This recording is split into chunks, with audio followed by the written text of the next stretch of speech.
Ibn al-Haytham, known in the West as Alhazen, was one of the greatest scientists, thinkers, and visionaries the world has ever known.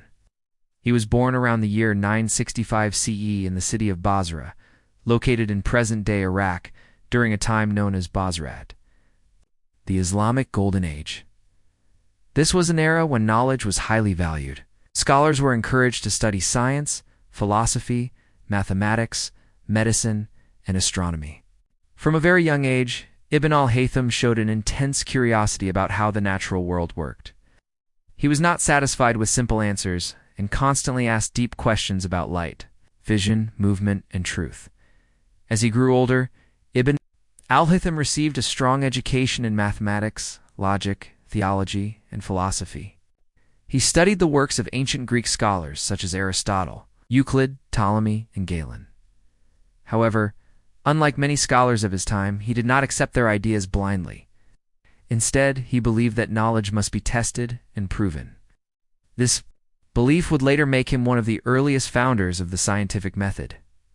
Ibn al-Haytham initially worked in Basra and became known as a learned man with exceptional intelligence.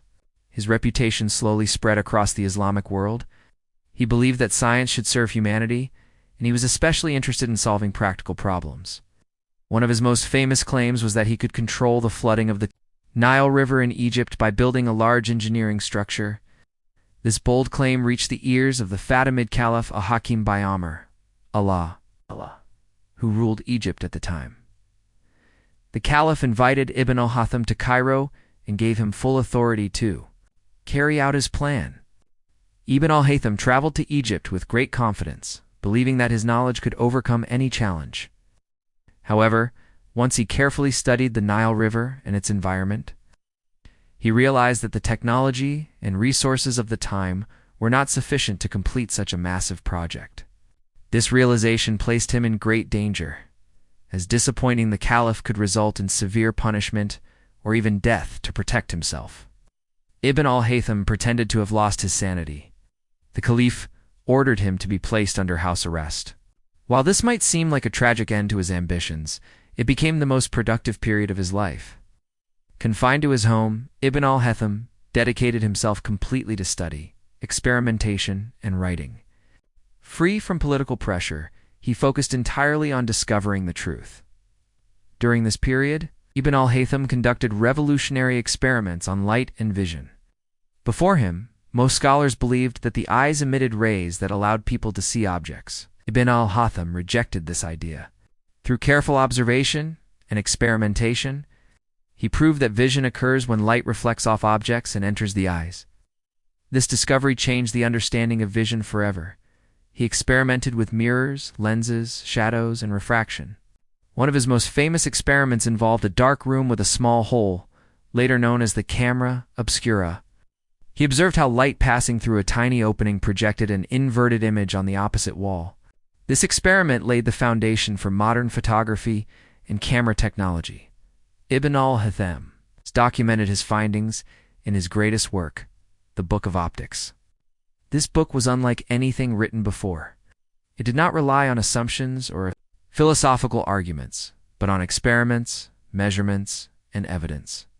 He carefully described how light travels in straight lines, how it reflects, how it bends when passing through different materials, and how the human eye processes visual information. Beyond optics, Ibn al-Haytham made significant contributions. To mathematics, he worked on geometry, algebra, and number theory.